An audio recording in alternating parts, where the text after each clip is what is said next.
I don't necessarily It's like easy. my motivation. It's easy. Yes, I'm an old lady and a bit of a curmudgeon. So, and yes. I like to rile people up. I know, but I think the last couple slides you've sent me in Twitter, in the group chat, I'm like, I hate it. I hate this so much. I hate all of this. And that's why I sent it. I'm yes, like, she's going to hate this so much. I hate it so much. I hate it. Yes, go ahead. Welcome to Reid, the podcast where we break through the bias, report the news, and occasionally trip over our soapboxes while ranting about the headlines. Every week, we tackle the biggest stories with sharp analysis, unfiltered honesty, and just enough sarcasm to keep it fun. So pull up a chair, grab your coffee, and join us as we wade through the spin, because the media is trash and we have zero patience for their nonsense. Hey friends, welcome back to another episode of Rivera and Reeves. I'm Mercedes. I'm here with my friend Rachel. Say hello, Rachel. Hello, Rachel. Okay. A lot going on. I'm still working on my office. You see? Looking That's why there's no artwork on the wall where, I spent I'm a little perspired right now because I was trying to set up my lighting now that my office is completely changed. I've had to readjust. And I used to take pictures, okay? This type of stuff I get fixated on. Meanwhile, what she's saying, read between the lines. She's like, I obsessed for 4 hours this morning over my lamps.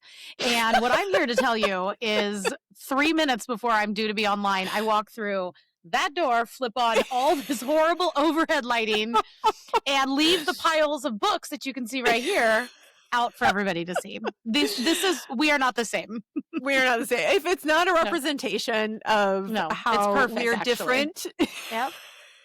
And you think, I have a very type A personality, but within the last 5 years, that type A personality has receded. I think it makes sense when you have children. You can't. You can only hold down. You got to pick your battles, and you can't major on the minors. You really can't. So I have too much time and ability to fixate on little things. You should have seen me adjusting the lights so they're all lined up in certain way. There has been a dead bird just languishing on our porch for I think 5 days. And every time we walk by it, the bird that you sent me a week ago, not a week ago, but it was maybe a few days ago. If I text it, yeah. But what's also funny is we're redoing our bedroom. And so we've had a lot of orders delivered. And it's kind of comical to watch at this point. Every time someone from FedEx or UPS drives up and drops something off, they have to walk by the dismembered bird, the bird head, the bird claw, which my girls now have decided they want to dip in gold and use as a door knocker.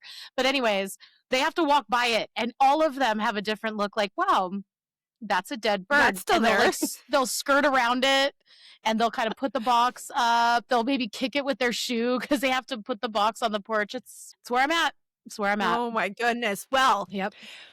Let's talk about, what are we talking about today? We're going to be talking about the conflict with Iran, but we're coming at it from a perspective, as usual, about how the media is talking about it, how it's being debated, and how it's being covered.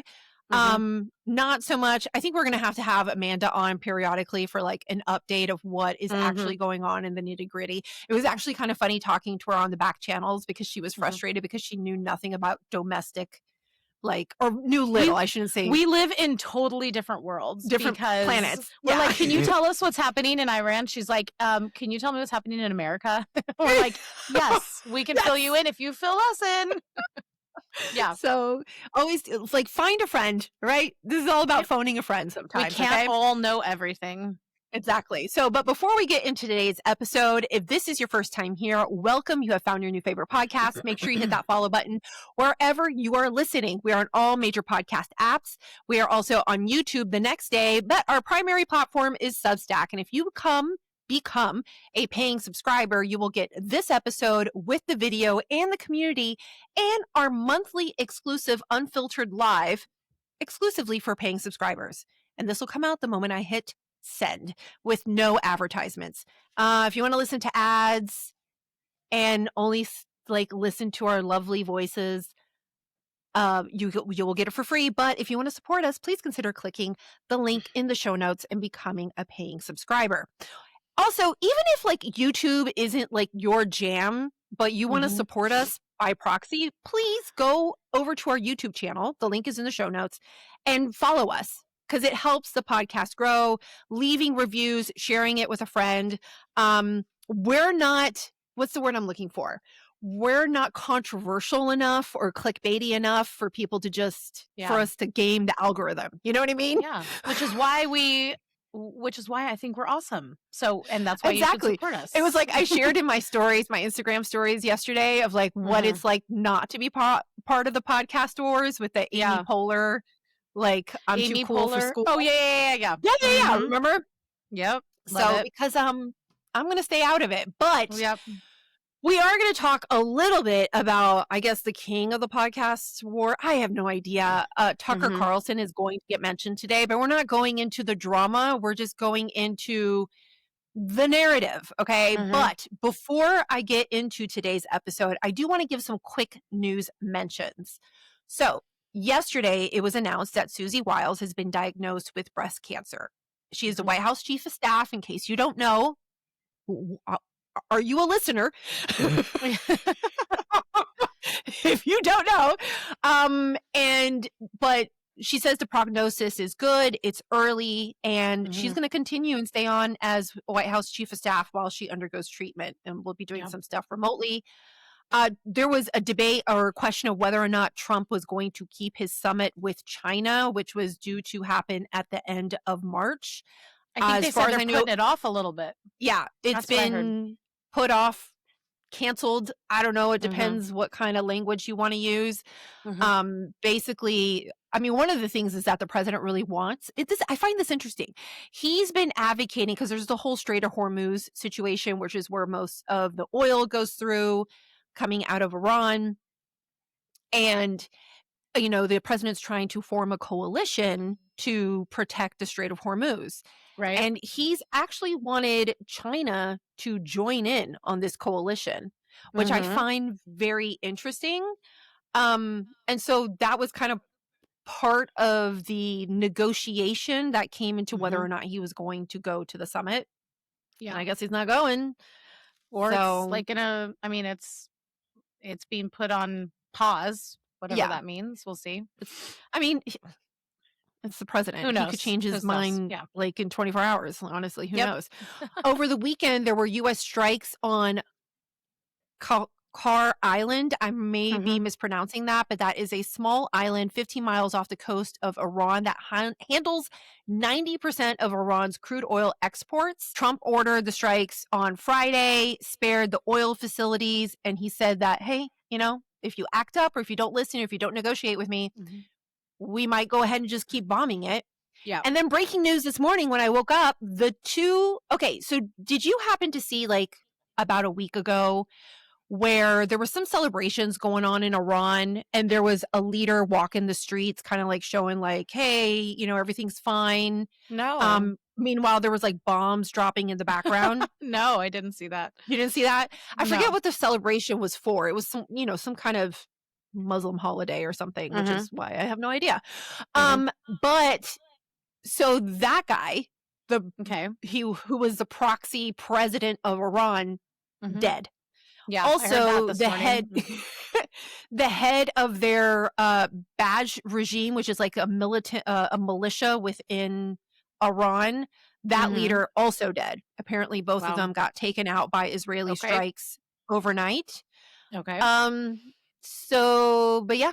And then Cuba has no power. Literally no power. And there was an earthquake, a 6.0 earthquake this morning in Cuba. Where? In Cuba? In Cuba. Yeah. I missed that one. My goodness. So I mean, unless it's a parody account, like how many bad things can happen to Cuba, but I'm pretty sure it was accurate. Yeah. Well, Cuba's entire electrical grid collapsed on Monday, leaving 11 million people without power. They've had no oil shipments in 3 months since Trump's January warning. Venezuela cut the supply. Iran cut the supply. China, like all of these, he's cut off all these supplies to China. And so they've been without any oil. So it's typically when they would run out of power, they would just like pull and roll the power from other areas. Right now it's the entire island because they have no no backup and no oil. So there are reports that the president dictator of Cuba is currently in conversations with the U.S. to see if they can negotiate something. So, and there were protests on the island over the weekend too, in the city of Morón, which I love saying that because that means, to me, moron. I don't know why there's a city called Moron. Okay. I don't either. But there's a lot of cities where there's names. I'm going, they should have thought that through a little bit better. So I literally read it like 5 times. I'm like, no, the accent's there. That's what it says. It says that's Moron, literally which, the meaning. That's the meaning for them. They did it on purpose. I mean, it is for me. And most of the Spanish Caribbean shares a lot of the same Spanish. You know what I mean? Yeah. So I would have to research to see if there's like another. I have no idea. Well, what's interesting too is that the reason there were protests there is, in addition to that, they burned down the communist headquarters in Morón, which I think is kind of funny that there's communist headquarters in Morón. I mean, I'm just saying. The shoe fits. So, but keep Cuba in your prayers because those people are really, I mean, I understand what's happening because this is really trying to force, the attempt here is to force the dictatorship to collapse. But unfortunately, you know, the people on the island are also suffering because of the situation. So let's hope that the leadership in, I've already gone through 4 countries in my head. Cuba gets it together and finds some relief for their people. So now let's talk about what also happened. Was it yesterday that we came back? And yeah, it was yesterday. It was all over, or Sunday. It had to be yesterday because it was Monday. Okay, so Tucker Carlson posted a video on X. He did an episode and he posted a clip. It was on over X. the weekend. Yeah. Okay. Where he claimed that the CIA was preparing a criminal referral against him. And let me set this all up with Tucker Carlson telling us what's going on, or what he claims is going on. So the other day I found out that the CIA is preparing some kind of criminal referral against me, a crime report to the Department of Justice on the basis of a supposed crime I committed. What's that crime? Well, talking to people in Iran before the war. They read my texts. So the crime under consideration apparently would be the Foreign Agent Act or something like that, acting as an agent of a foreign power. And I don't expect this to go anywhere. I'm not too worried about an actual criminal case against me for a bunch of reasons. One, I'm not an agent of a foreign power. Unlike a lot of people commenting on U.S. politics and global affairs, I have only one loyalty, and that's the United States, and have never acted against it.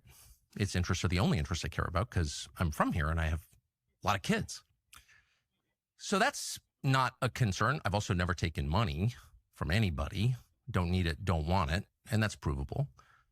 And moreover, it's my job to talk to everybody all the time and try and figure out what's happening around the world. That's literally what I do for a living, and I'm not going to stop doing that, nor should I don't think.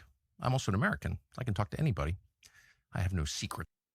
So that's what he had to share with everyone on Sunday, I think is when I saw that. I think I saw it on Saturday. Well, yeah, anyways, doesn't matter. But yeah, it came in over the weekend. But I'd love to hear your first thoughts upon watching that. Now, it's a longer clip. It's like a 5-minute clip where he goes through like his opinions and his thoughts and, you know, the allegations.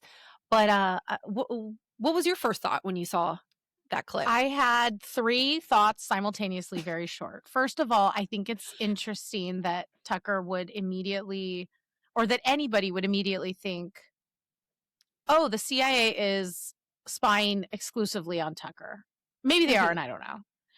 But why wouldn't the first thought be, our intelligence apparatus's job is to, for lack of a better term, spy on and gather intel from other countries? Why wouldn't our first thought be to assume that they were doing so on Iranian officials and people of high positions in Iran? And maybe he just got swept up in it because he was maybe texting some of those people. And instead of them saying, we're going to target and just look at Tucker's texts, he happened to be in some of the communications they were already surveilling. That was my first thought. It's like, I know he wants it to be all about him, but maybe it just wasn't all about him. He just happened to be in the wrong place at the wrong time because he's texting Iranian officials. That's just a thought. My second thought was, I think it's hilarious that he's playing dumb, like talking about Farah. Like he doesn't know what those kinds of things are when he's like the foreign actors. I don't know what it is. Yes, you do. You talk about them on your podcast all the time. You know what they, yeah, like stop playing dumb. I can't, it's like saying, oh, I've never seen that because I'm never on the internet. It's like, come on. Like, Sure, you're not Tucker. fooling anyone. Okay, sure. And then my third thought was, I thought it was really interesting. You know me. I think optics are Mhm. everything. I thought You it was said really that. interesting. He was wearing a white shirt. I just think that was interesting. I don't know. He's White always shirt wearing of his innocence. yeah, or like raising the white flag. Like, please, Yeah. let's play nice with each other. I don't know. It could mean nothing. It could mean something, but I think all of those choices are strategic. So who knows? What did you think? I had a few thoughts because immediately, first of all, this went nuts. It went Nuts. nuts in all It really kinds did. of directions. Yep. It went like where people were like, see, this is evidence that he has been cooperating with Qatar, Iran. He's an enemy of the state, which I don't think that's the case. Yeah. People calling him there a were- traitor, like he needs to Yes. be arrested immediately. I'm like, okay, let's slow down. I was like, let's. I mean, look, I got my issues, okay, but like, Yeah. let's simmer down, okay. Let's be a Yeah. little balanced here. Then the other thing that I thought was really interesting, because you have to remember that Tucker has gone leading up to the conflict in Iran. Tucker went up to the White House like 3 times at least, multiple times. Yes. correct, and advocating that the U.S. not engage with Iran. Like he has talked about this and he shared it. And then when it did happen, his quote or his response was like that it's absolutely disgusting and evil. And that he said that he's been adamant that this war is on behalf of Israel and that Trump is just doing Israel's bidding, which I think is very dismissive and frankly ignorant on his part. But a lot of people were speculating that what happened was, for example, this is the scenario that people come up with. The CIA was doing exactly like you said. They're surveilling. I mean, we are in conflict with them. You would think that there would be some kind of intelligence or surveillance. The CIA would do that because they are a foreign country, right? Yeah. And that in those communications, they realize, hey, Tucker's actually speaking with them, trying to set up some interviews. And we don't know to what extent and how much Tucker shared with them. Did he share with them maybe his conversations with the president or his feelings or conclusions of what the president might be doing or what he's advocating for? And so people have speculated that Trump used Tucker as a conduit to lower the guard of the Iranian leadership and basically tell them, hey, you know what? There's nothing to worry about. Trump's not going to do anything, which is what gave them the confidence, like a bunch of morons, to hold a massive meeting with all their leadership and get a bomb dropped on them. And also their Ayatollah. And also like 40 other people of their leadership. Exactly. If so, like, brilliant. But now, also, for context, like, you know, to be completely fair. So Mark Caputo he reports with Axios, and I think he's pretty fair for the, you know, he has pretty good sources. He's pretty fair. He did this X thread recently, and it says the online chatter about Tucker Carlson looked like quite a story. He was being spied on by the CIA, and knowing that Trump treated him as a useful idiot, feeding him disinformation that fooled the Iranians about the looming February 28th attack. Now, he says, what is this? Go away. He says there's no CIA investigation of Carlson, that in his meeting, the two politely disagreed, being Trump, and Trump held his position with Iran was a threat and didn't mislead him. And he said, one source says Trump wasn't participating in an op. So he says that folks saying that the CIA wouldn't investigate but would only refer to the DOJ or the NSA or other intel agencies made the reference. I checked that as well, and the answer to that is no. They said DOJ, FBI is getting lots of citizen requests to investigate Tucker, but there's nothing directly coming from the CIA. Now, this could be very, very true. It could also be like the administration is saying, no, we're not doing anything. Because, like, why would they, like, honestly, if you really think about it, like, why would you answer this question, honestly? Yeah, I know. Like, if we're going to be real here. Now, what is worth pointing out, though, is, like, you would have to consider how much do we trust Tucker? Yeah. Because remember, what was it like? He has a bit of a track record. He has a bit of a track record. A week ago, he claimed that Qatar arrested Mossad agents planting bombs in Qatar. Qatar even came out and was like, please, Tucker, stop. We are so happy you bought a house here, but this is nonsense. Yeah. And we talked about this. That. He straight out lies like that, but he also infers a lot of things and just says things that, if said about him, he like flatly denies, and he's like, that's ridiculous, that's incendiary, whatever. But he'll just say like, oh, that podcaster hates America and loves violence and is evil. And it's like, wow, okay. He just says things, and he says things about organizations. We talked about it, I think, last week about Well, he said it right in that clip. Yeah. He said in that clip, he said, I'm an American. I only care about America, unlike other people. Well, you know exactly who he's digging at there. And and you're basically saying they have dual allegiance, or their first allegiance is to another country.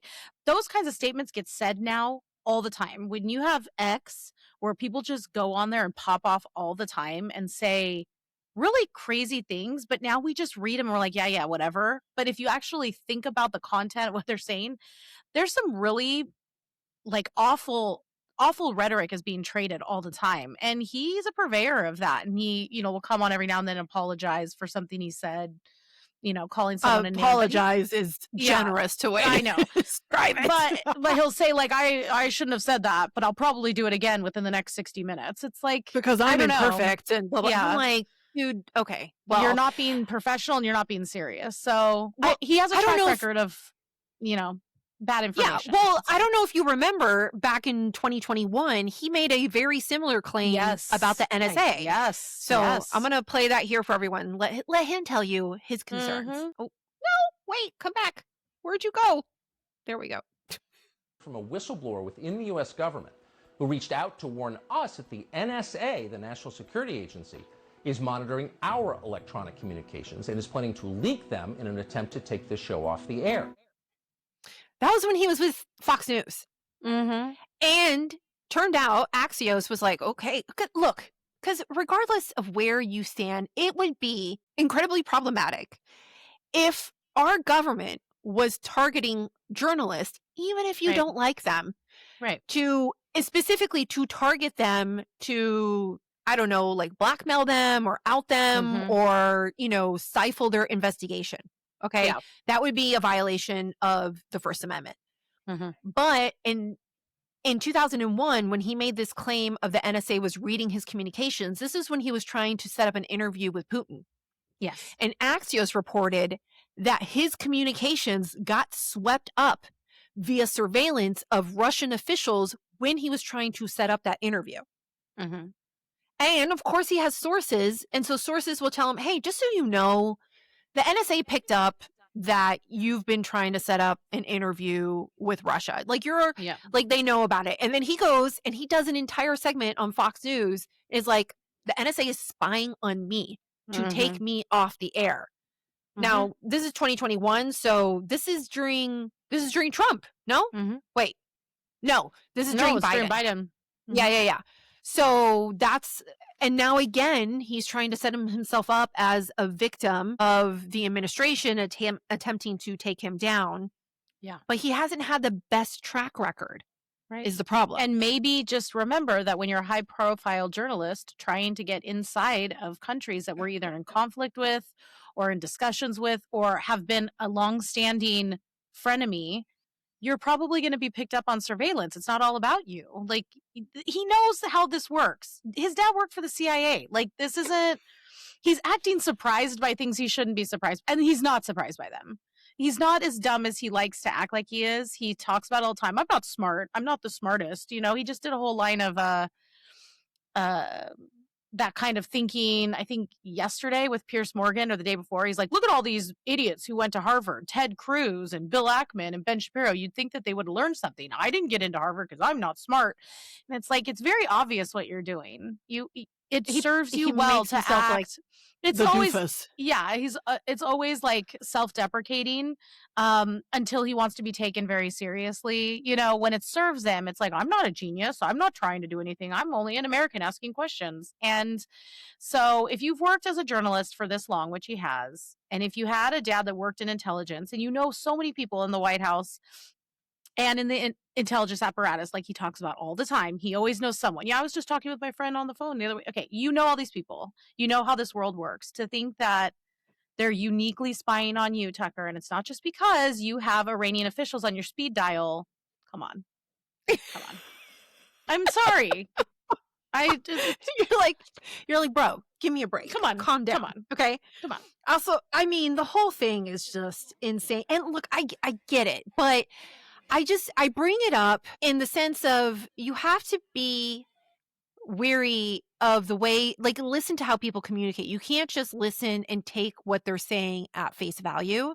Mm-hmm. And it's especially like when you mention that, he's like, well, I'm just, I didn't go to Harvard and I'm just an American. He's trying to set himself up in a position almost of oppressed. It's this weird, like, oppressed dynamic that he is trying to create for himself. Mm-hmm. Which is, you'll also notice, as a person who listens to all of his episodes, he mentions all the time that he's not rich. He doesn't have tons of money. He's just a normal person living in his, I think, home in Maine.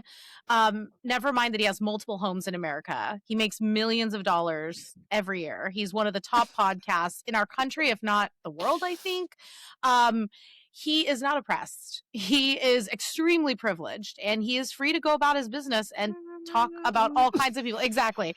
So you have to, like, kind of read between the lines. You're exactly right. Not just what they're saying, but listening to how they're saying and what the context of what they're saying is. And also, I think it's important right now in this landscape to watch who is saying what about who and how often they're all kind of mimicking each other and just having on the same 10 people on the same 3 podcasts all the time. And also how their rhetoric is heightening. So you'll even see, like, 5 years ago, Tucker, he looked kind of jovial, happy, young. And I mean, 5 years ages all of us. If you look at a picture of me from 5 years ago, I get a little tear in my eye. I'm not as happy as I am. Okay, I'm not. Okay. I'm not as carefree. But he definitely, his rhetoric is heightened, the name calling, the slander, and that goes for other players in this game too. Candace is off the charts with now she's just calling people like curse words and horrible things. You've got Megyn Kelly out there talking about Mark Levin's private parts and just, telling people to F off. And, everybody's getting a little unhinged, especially on the far right, I would say, or at least the new anti-administration right. They're getting unhinged, and they're all continuing to have each other on each other's podcasts and say what each other wants to hear. Which is weird, honestly. It is. But it's starting to bleed into Normieville, where people are going, wait, I'm seeing a pattern here. It's like, yeah, we've seen this pattern growing over the last, couple years. But it's getting to a point now where the rhetoric is starting to actually be damaging, I think, to the coalition and to absolutely MAGA. And, like, everybody wants to say, no, it's not. Yeah. It's only self-serving. It is not, it does not help the country, frankly. It doesn't advocate for the listeners. Like, I'm sorry, but I to me, it just reeks of seeking to be self-serving and to, prioritize. Like, I get you're running a business, you got to make money and everything like that. But, right. And what's really interesting is how, they will advocate in the sense that the MAGA isn't with the president, or it's creating a fracture within MAGA. But now, granted, if you look at the numbers as a whole, the conflict in Iran is not popular. But if you look at it just from the Republican point of view, right, they still support the president. Exactly. Yeah. So I don't know who you are talking about. And just because people listen to you and subscribe to your podcast I mean, we've learned does not necessarily mean that they agree with you. I listen to these fools. I subscribe to the New York Times and the Wall Street Journal and Washington Post. Do I like any of those outlets? No. Yeah. Yeah. But it's giving you a well-rounded idea of the trends and the directions that people are going in. Well, and when some of the biggest podcasts on the right are now becoming so caustic to almost anything that comes out of the White House, it's weird. But it's also pretty transparent, if you ask me. It's like they caught a big fish and they knew, and then all of them started swarming and going, this is a great fishing hole. And we know we can get content and we can get likes and we can drive our numbers up if we keep banging this drum that Trump's not running or doing what he ran on. Maha's lying to you. It's all a fraud. We still can't trust anybody in the government. Those are really charming talking points for people who already have that seed of distrust in the government, and they're capitalizing for sure. Well, and it's fair, obviously, to ask those questions, but also it's the question of like the balance of it. Is it literally everything that they do that you're opposed to, or are you providing like, look, I'm not a fan. Like we do that all the time. I'm not a fan of this. I don't think this is a good idea. I think this is actually a stupid idea. You know what I mean? But are we like Chicken Little, the sky is falling, everything is going to be a disaster, and they're all shilling for Israel and have no mindset of their own? No, I'm not doing that either. Right. So, but in that similar dynamic, we had some breaking news happen right before we started the podcast, and that electrified the very far right, woke right, anti-admin right away, like within minutes. Well, not just them, but also the legacy media. The legacy media is rolling around in pig slop right now because so Joe Kent, who he had run before as a representative, I forget what state. I can't remember.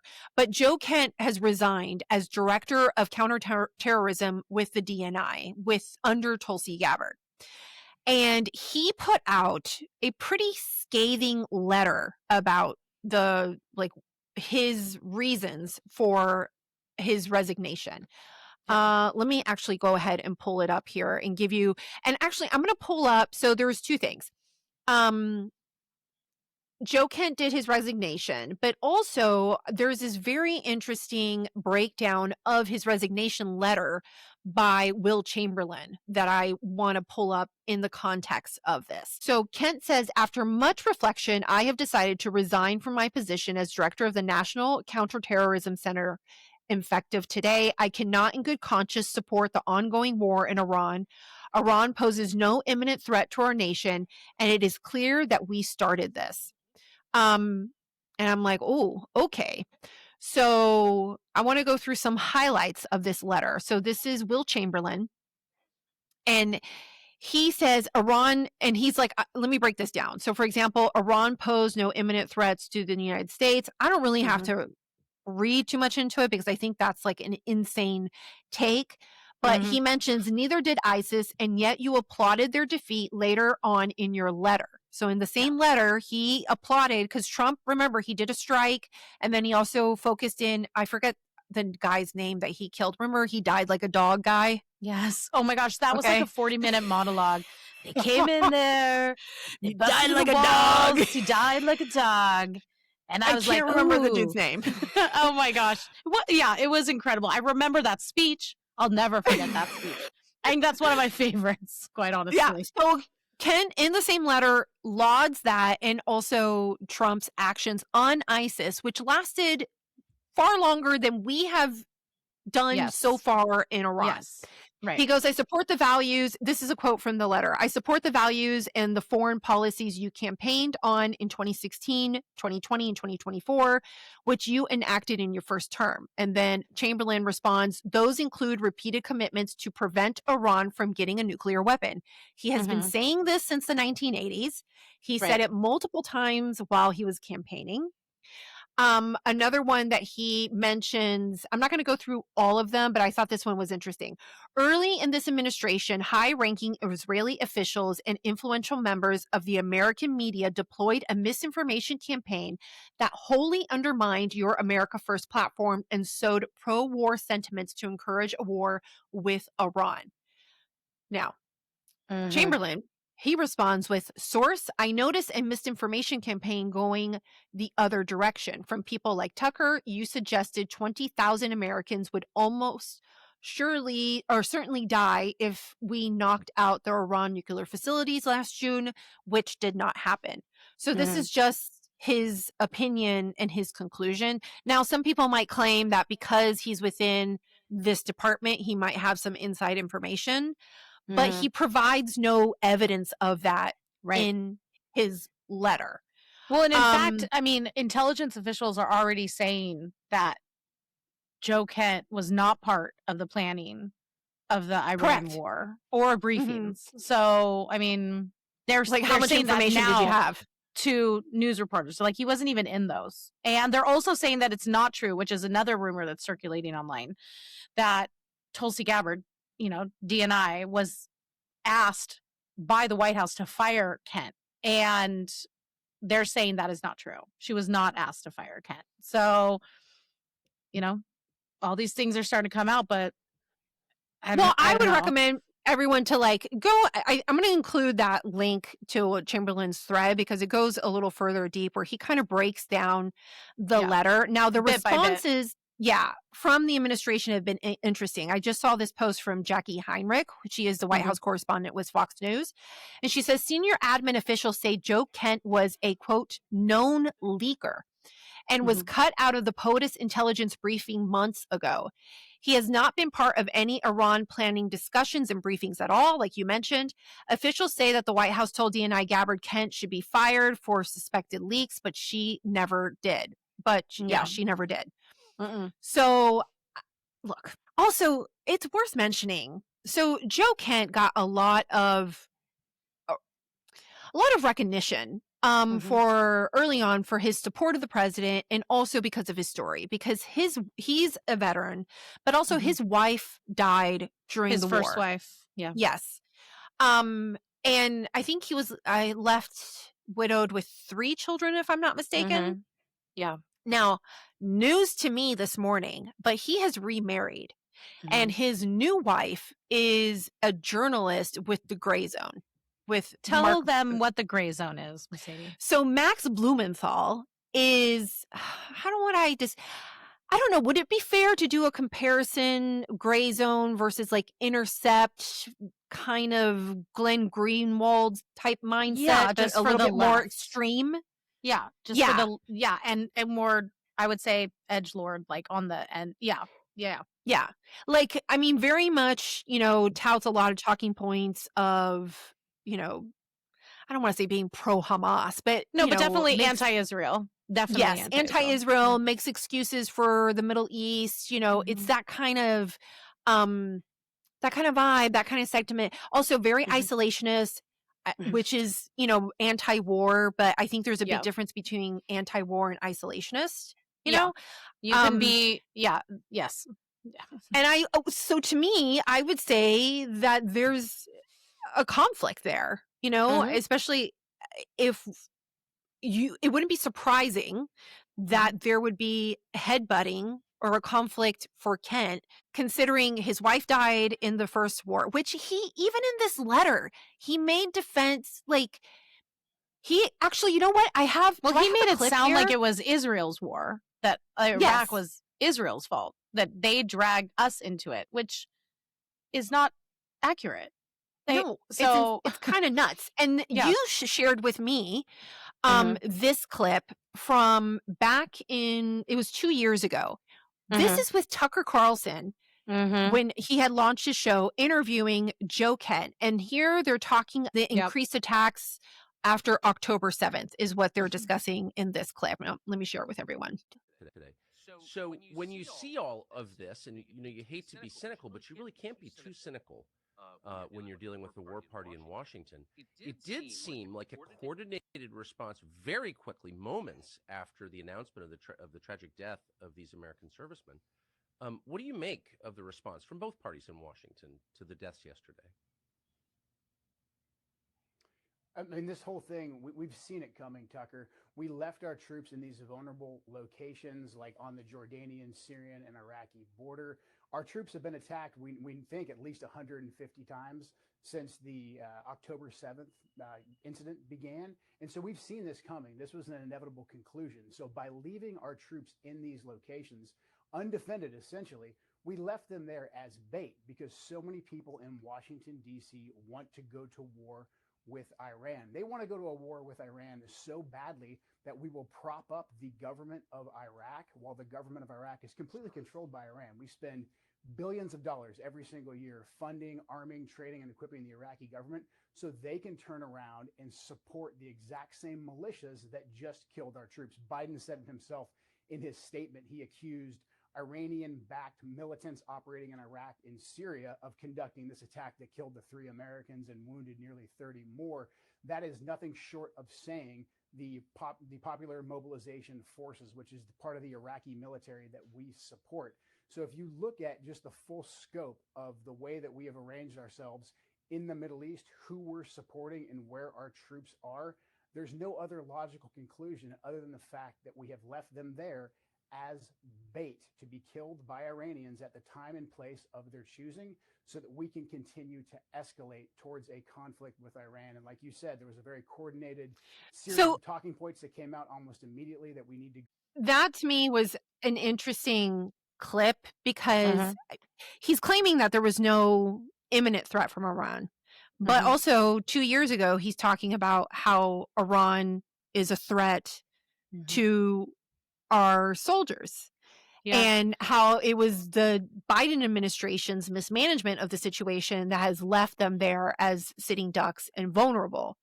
So I don't understand, like, what do you want him to do? Like, maybe you're not in agreement with what he's doing, but should he just have continued, I don't know, to leave our servicemen in the region vulnerable?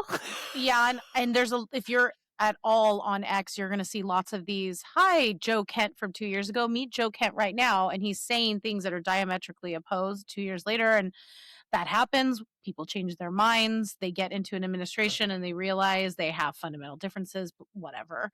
But to act like all of a sudden, I am seeing a lot of people, on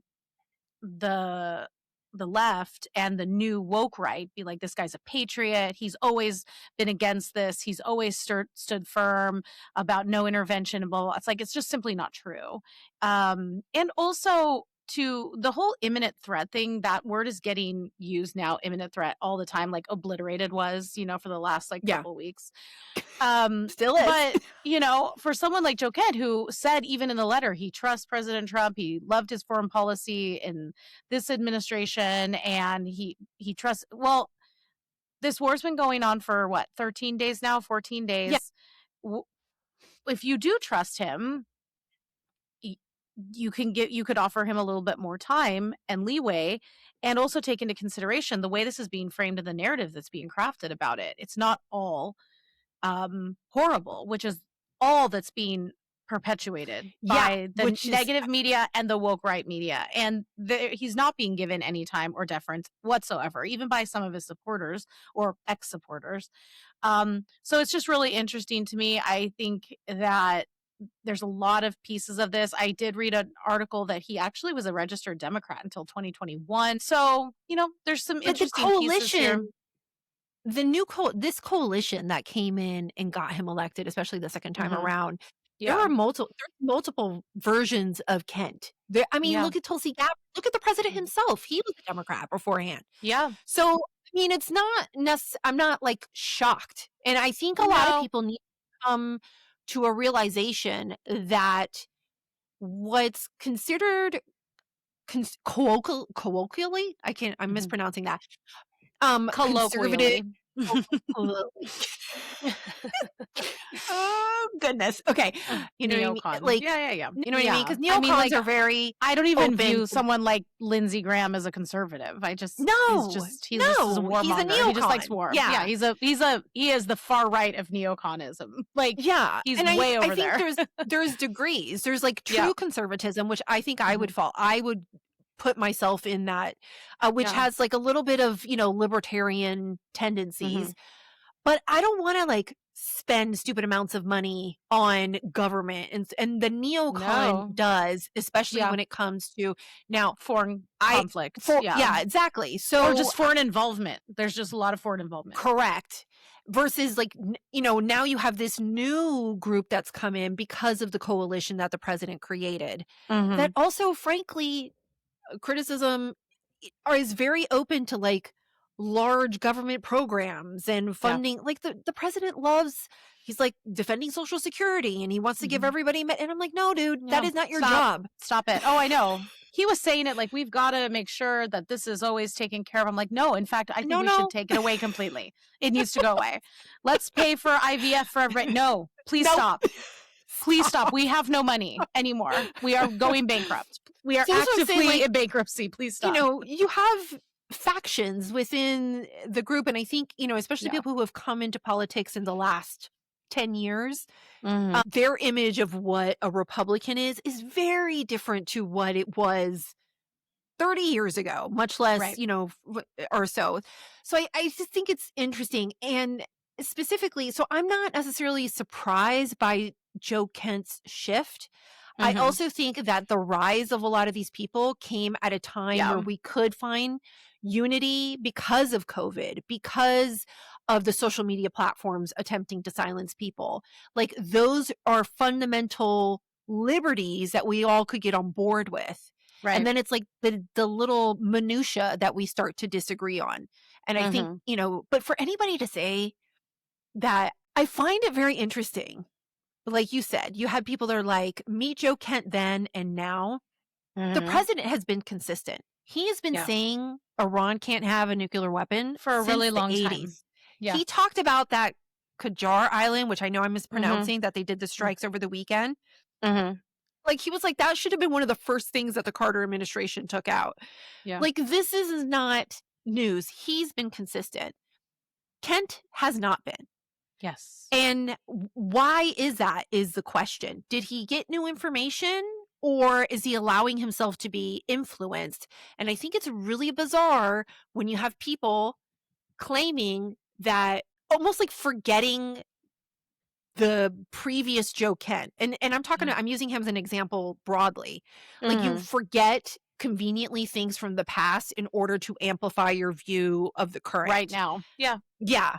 Which is a little Orwellian, frankly, if you don't provide it in the context of somebody just changing their mind, because obviously people can change their minds.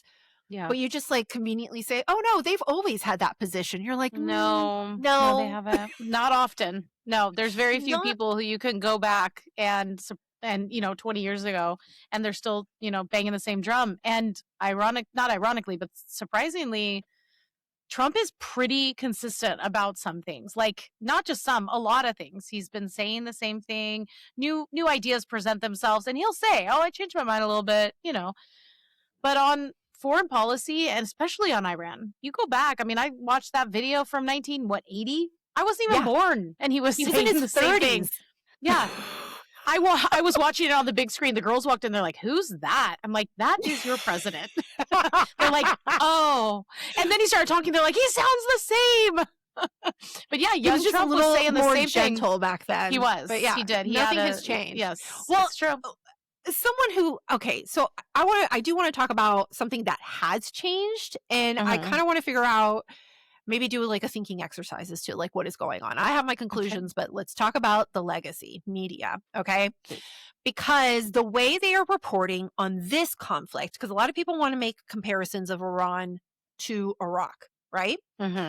Now, if we remember, those of us who are a little bit older, that were adults or young adults during 9/11 and coming into the Afghanistan-Iraq war, Iraq was in 2003, Afghanistan 2001, and legacy media amplified the WMD narrative. Like that could not be questioned. And if you question anything about the weapons of mass destruction being embedded in Iraq, like you had outlets embedded with the troops and they rarely challenged any narratives. We also have to remember that a Republican was president at the time for a good portion of this because it was Bush, right? Now, the Iran war, however, has been completely different. And so my question is, now these same outlets, you can argue that, I don't know, maybe they learned their lesson from Iraq and now they're course correcting or overcorrecting, which I think Tucker Carlson has an element of that. Yeah. Or it's because like they cannot report anything positive that this president does. And this particular conflict, all of their framing has been in the negative. In fact, there was a hold on, be quiet. There was a Wall Street Journal opinion piece that was published that I thought was very interesting because they did a pretty good summary on this opinion piece about the reporting from the legacy media. And it says, for example, inside, now this opinion piece is titled "On Iran, It's Only Bad News Fit to Print." This is by Mark Penn and Andrew Stein. Yeah. And it says inside the paper are war sends more tremors through a shaken world economy, reads a headline across the top of the front page with the speculative subline, fallout from prolonged conflict with Iran could bring catastrophic consequences. This is the New York Times is what he's talking about. Yeah. Among the catastrophes the article cites, in Kenya, tea growers and traders worried their exports to Iran would rot on the dock. The other story about the front page, above the front page fold, is a critique of the defense secretary. Existential rhetoric grew from experience in Iraq. Inside the paper are 6 more pages of war headlines, almost all relentlessly negative. There are disdainful pieces about the Secretary of State. It says, for Trump and Rubio, it's destroy and deal. And about the central U.S. ally in the effort, headline is U.S. war alliance with Israel is reshaping Mideast, but carries risk. And Netanyahu has war he always wanted, but on Trump's terms.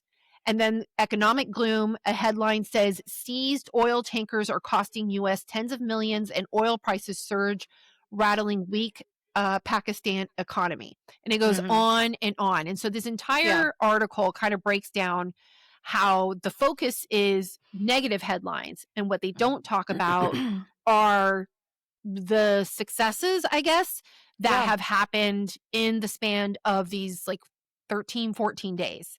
Yeah. Which include, I don't know, I mean, we just had 2 significant leaders killed today. Yeah. The Ayatollah, the first Ayatollah is gone. His son took has been out alleged a huge swath of their, secondary Navy leaders, I guess you could say. Yeah. and their Navy. You don't see anything like that though. You don't see anything at all. And so I'm just like, and in fact, did you see Sean Spicer shared this? Because the other thing is that they have been talking from the get-go that Iran is preparing to kind of like wait us out and then drop all of their bombs on us and or that the administration has no plans whatsoever of how to deal with the Strait of Hormuz.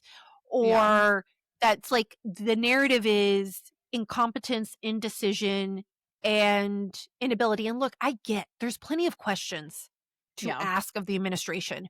What is your end game? What's the situation with the nuclear weapons? Like, obviously. But I think it's not weird.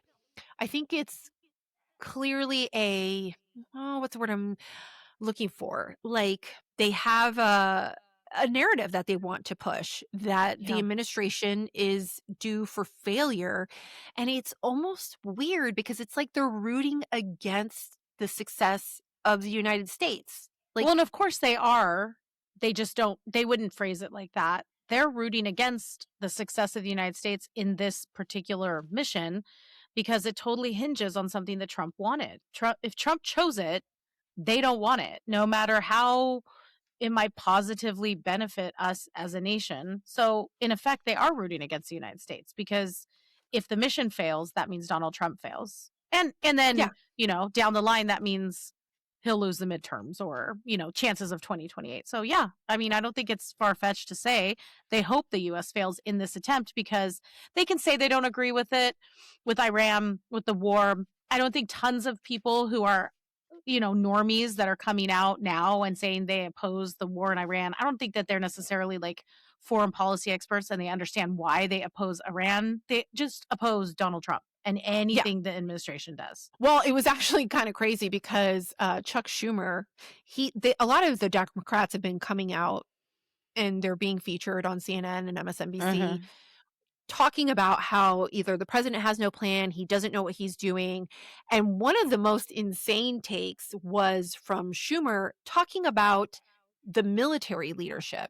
I don't know if you've seen this. Yeah. How did Donald Trump not see this coming? How did his planners not see this coming? This is the one bit of leverage Iran has. Of course we knew they were going to use it. They've used it in the past. A college student with a basic understanding of geopolitics could tell you that Iran's greatest leverage is this narrow passage. Now, that was right before the strike on the island, which is one of their major oil depots. Yeah. So, but I just think like that is kind of bold. Like I get going after the president, but it's pretty bold for the Senate leadership to basically say that the military leadership, who has been gaming this for years, and this is literally what they do all the time, are like college idiots that have no idea what they're... insulting. Yeah. It's insulting. And Chuck Schumer knows better. He's on the Gang of Eight. Like, they know better. They know that this has been cooked up, worked on, and gamed out for years, a decade or more. Like, this isn't something they decided to do 2 weeks ago. And so when he says that, they are explicitly talking to normies who don't know better and who just need some clip to share with Auntie Susan on Facebook. Like, this is not for serious people. It's not. He knows it. Okay. I actually stumbled across a really interesting story that I had completely forgotten back in 2003. So to give you a perspective of how in the tank the media was for the war in Iraq. In 2003, Donahue hosted a MSNBC talk show that was the network's highest rated show in early 2003. He was fired in February, weeks before the Iraq invasion. An initial NBC memo was leaked later. It explicitly cited the war and his opposition to it as the reason for canceling his show, their most successful show, because they were concerned that the outlet would be seen as unpatriotic. Says when the network didn't want to be seen unpatriotic. This is just like a example of how in the tank the legacy media was at the time and how wrong they were. And it was all based because they were motivated by politics.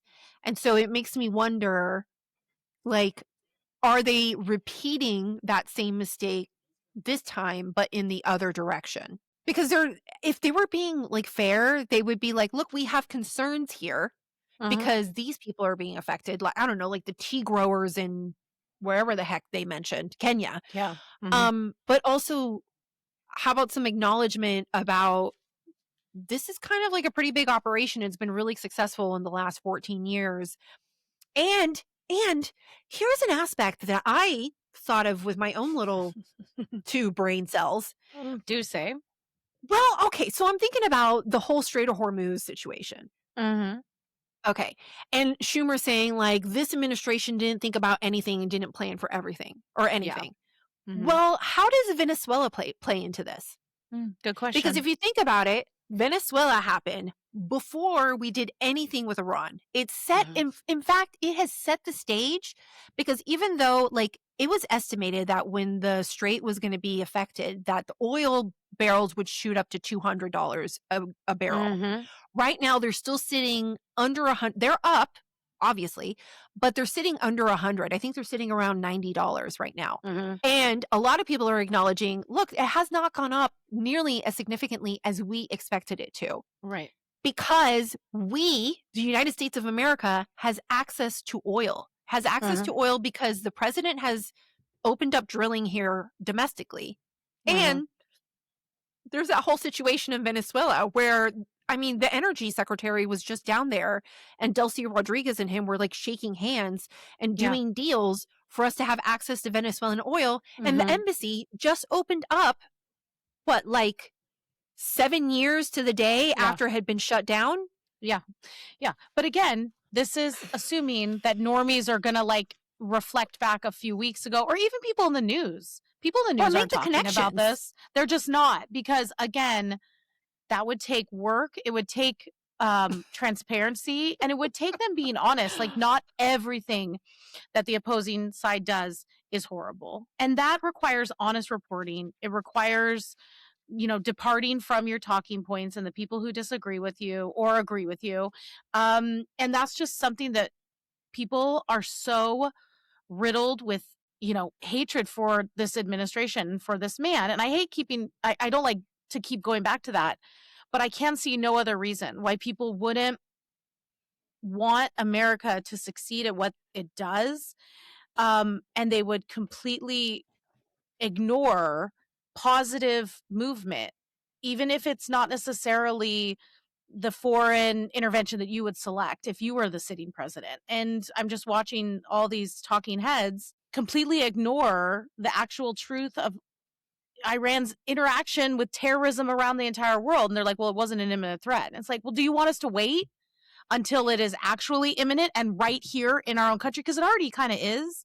And it's already everywhere. We've been kind of in a war with Iran for what? 50 years? We've had 3 attacks from people just in the last 2 weeks that are either sympathetic or directly affiliated. The last 2 were directly affiliated with either Hezbollah, and then the other one was with oh my gosh, who's the other? ISIS.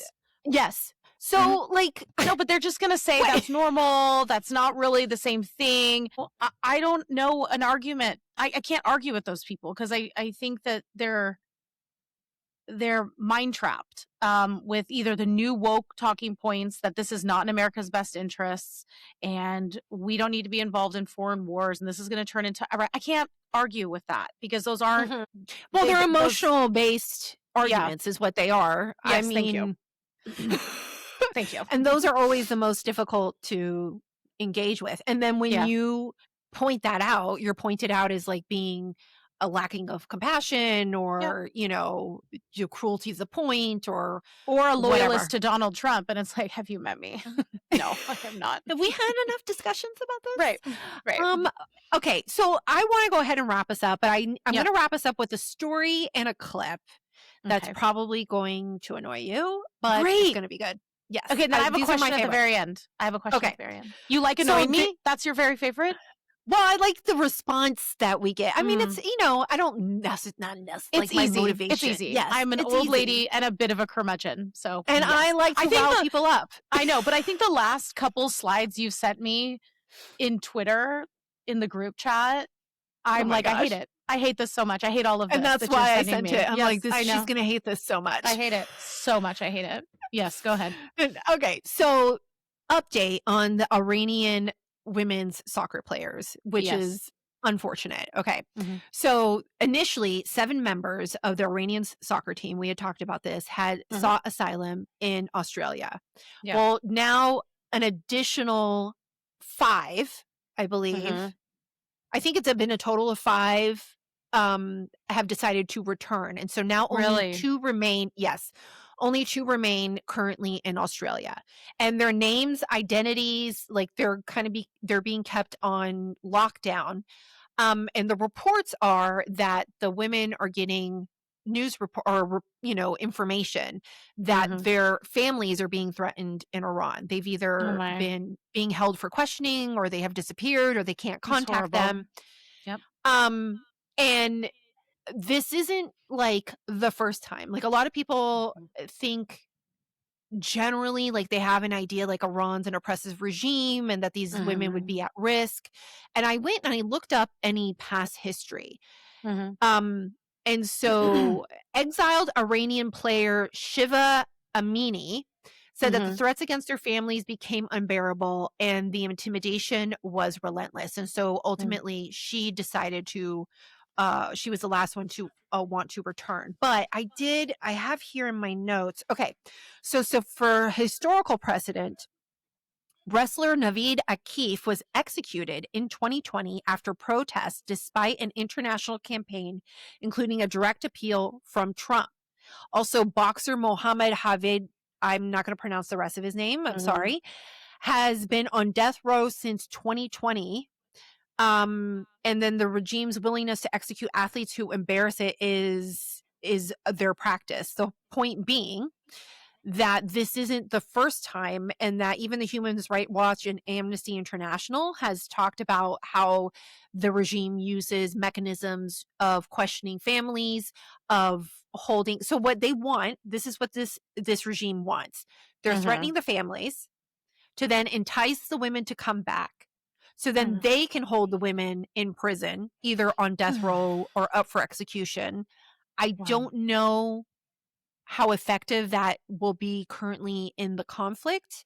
I don't know if that raises the level of their threat or not, but I mean, my assumption would be that it does. Yeah. But in that context, put that in your back pocket, because Joy Reid had some opinions I cannot. No. No. You're like, nope. I hate it so much. I hate it so much. Let's watch together. Our regime has secret police.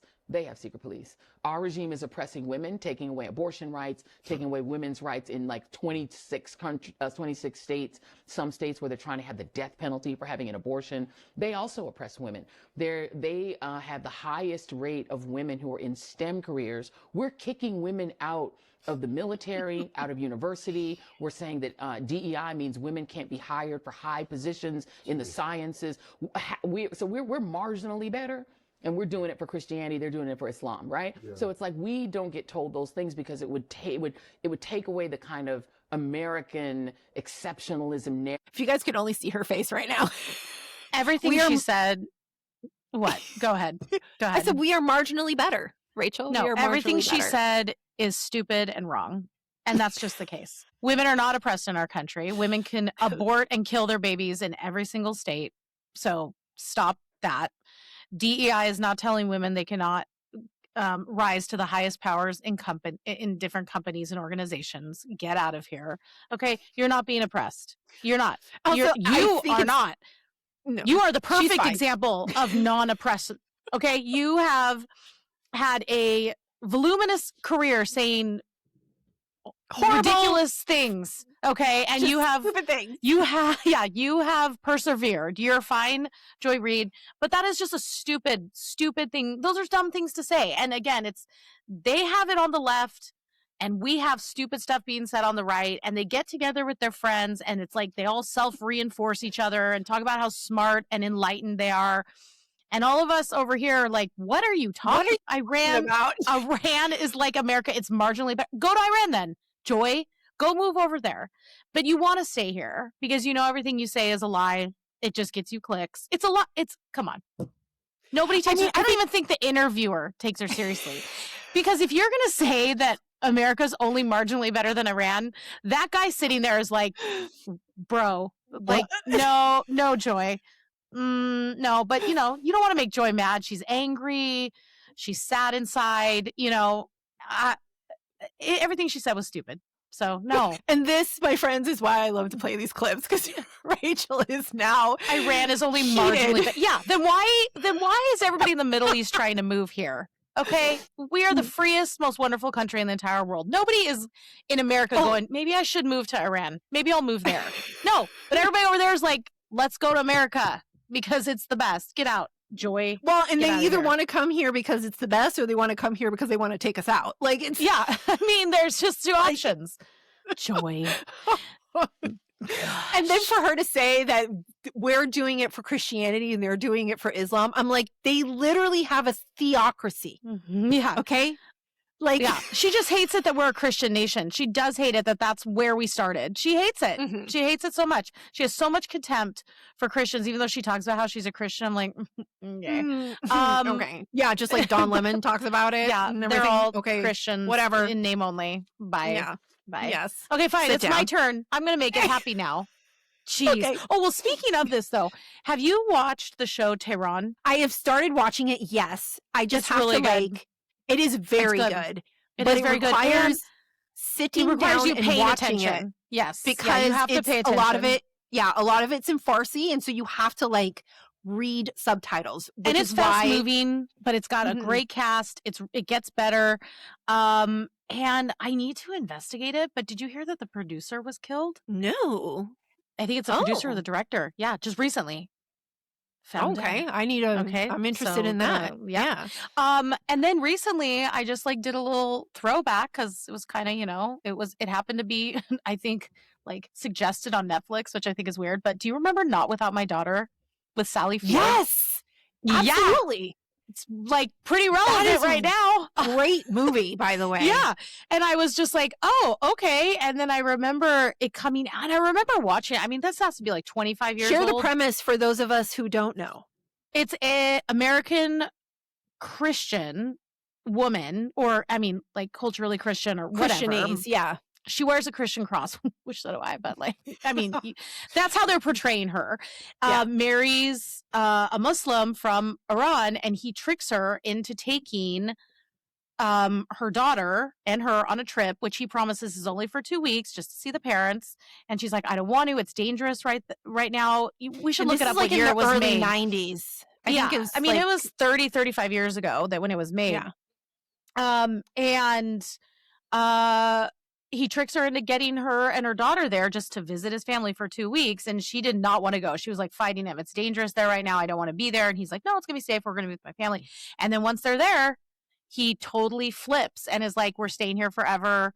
I don't want my daughter raised in America and that culture. And she's like, it's savage here. It's a backwards country. I don't want this for my daughter. And he basically threatens her with violence. And it's all about her trying to get herself and her daughter back to the States. Yeah. And it's really good. It stands with up. Sally actually. Field.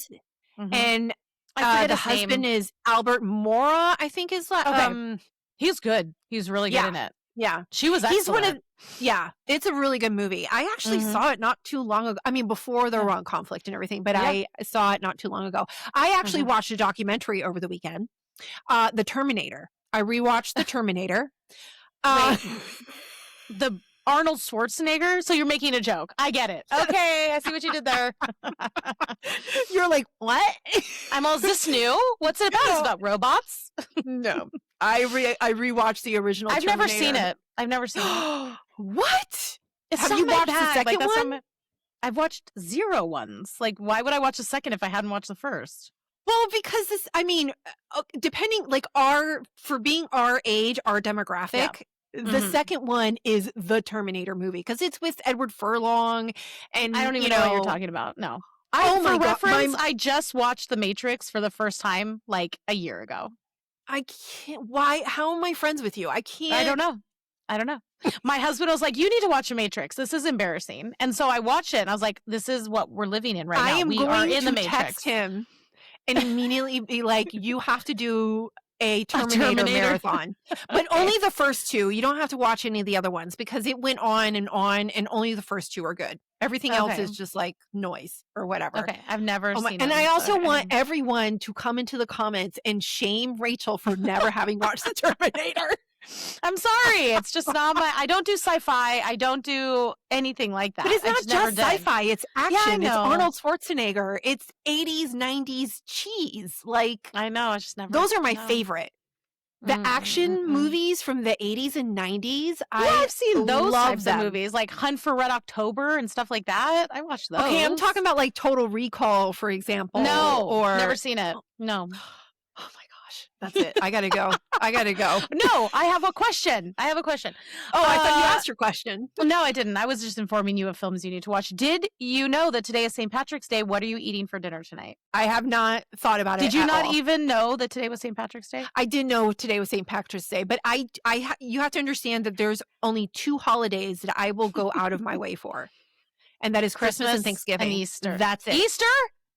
Easter I obviously will go to service and stuff like that, but I don't go out of my way for Easter. I don't do like Easter baskets or an Easter meal or anything like that. Oh my gosh. We go to service. Well, that's it. We're not Sean's a little bit Irish. I'm not, but our church is doing a service. We're Protestant, but we have a service of evensong for it. And it's really beautiful. And I think every Protestant should like look a little bit more into St. Patrick. I know that lots of Protestants are like scared of anything, even like remotely Catholic, but I mean, he was. Yeah, actually, a girlfriend of mine, she shared with me like a beautiful prayer this morning. Is it his breastplate? Yes. Yes, God, before me, God exactly. behind me. Yes. So he, of course, I mean, but this was like before the Reformation. Let's all calm down. Protestants can, acknowledge St. Patrick. And it's actually really neat, his story and what he did. And we're going out to dinner beforehand, and I'm going to get some corned beef and cabbage. Usually I make it, but not this year. That's actually not a bad, that doesn't sound like a good bad food. dinner. Mm-hmm. Every year I eat corned beef and cabbage on St. Patrick's Day. I'll buy like one, and crock pot it with, brown sugar and all the spices. And we eat every morsel. And every year I go, why didn't I buy like 10 of those? I would make those year round. I love corned beef. It is so easy and it's delicious. And I never buy it except for St. Patrick's. Because we're going off topic, but I'm going to share this and then I'm going to wrap us up. So my idea of corned beef for ages, because remember, I'm Puerto Rican. Oh, was in the can? Was it in the can? In the can. My dad used to eat that. Disgusting. Yes, I had no concept of like sliced corned beef. For me, it was like in the can, stewed in tomato sauce with some potatoes and served on rice. And I never liked it, but it's like one of these like emergency quick meals that is a staple in Puerto Rican culture. Spam. It's like spam. Yes. If you have to have some meat. And it's so salty and the can's hard to open. So yeah, that was my concept of corn. And I always thought it was I was like, why are the Irish eating corned beef? And that's the corned beef I'm thinking of was in the can until obviously I got older and was exposed more to other like American culture or whatever. If you can get like, I should have gone to, even Trader Joe's has it cheap. I should have just bought like 5 or 6 because it is the easiest meal to make and everybody loves it with some bread and potatoes and cabbage if you want it. Like, it's good. What time is it? See? I might still have time to Trader Joe's. Go run over and grab yourself a corned beef, throw it in the crock pot it's so good. I'll put it in the pressure cooker and you can have it for dinner. So heck yeah. All right, friends. I'm going to go ahead and wrap us up for today's episode of Rivera and Reeves. If this is your first time here, welcome. You have found your new favorite podcast. Make sure you hit that follow button wherever you're listening.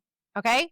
We're here every Tuesday and Thursday with a brand new episode. If you want to see our faces and our voices ad-free immediately, please consider becoming a paying subscriber. You also get access to the community and our monthly live unfiltered episode, which are always a ton of fun. We do that the last Saturday of every month at 11:30 a.m. And if you need to wait, that's okay. You can find us on YouTube the next day, but it's so much more fun to have you the day of, okay? Because that way you're like in the loop the moment we hit publish. That's the most important. And then also a reminder that Rachel and I have our own Substacks. It's Mercedes and Here Are the Headlines. And if you want to subscribe to either of those and are already a paying subscriber to Rivera and Reeves, shoot us an email or a DM and we will share a discount code with you. I've been getting a lot of those lately, so that's been nice. Yeah. Thanks for signing up, guys. We appreciate the support. I always have to squeeze that in. I need to do it like earlier on before people like stop listening to us. Yes. Because they're like, oh, they're done talking. They're going to do the wrap up. Yeah. Bye. Okay. Bye. Okay. No, stick around. Stick around. You might learn something else. Okay. But yeah, that's it. So we'll be back on Thursday with another episode of Rivera and Reeves. And in the meantime, here's a reminder that the media is trash and we have no tolerance for it. Okay. Bye.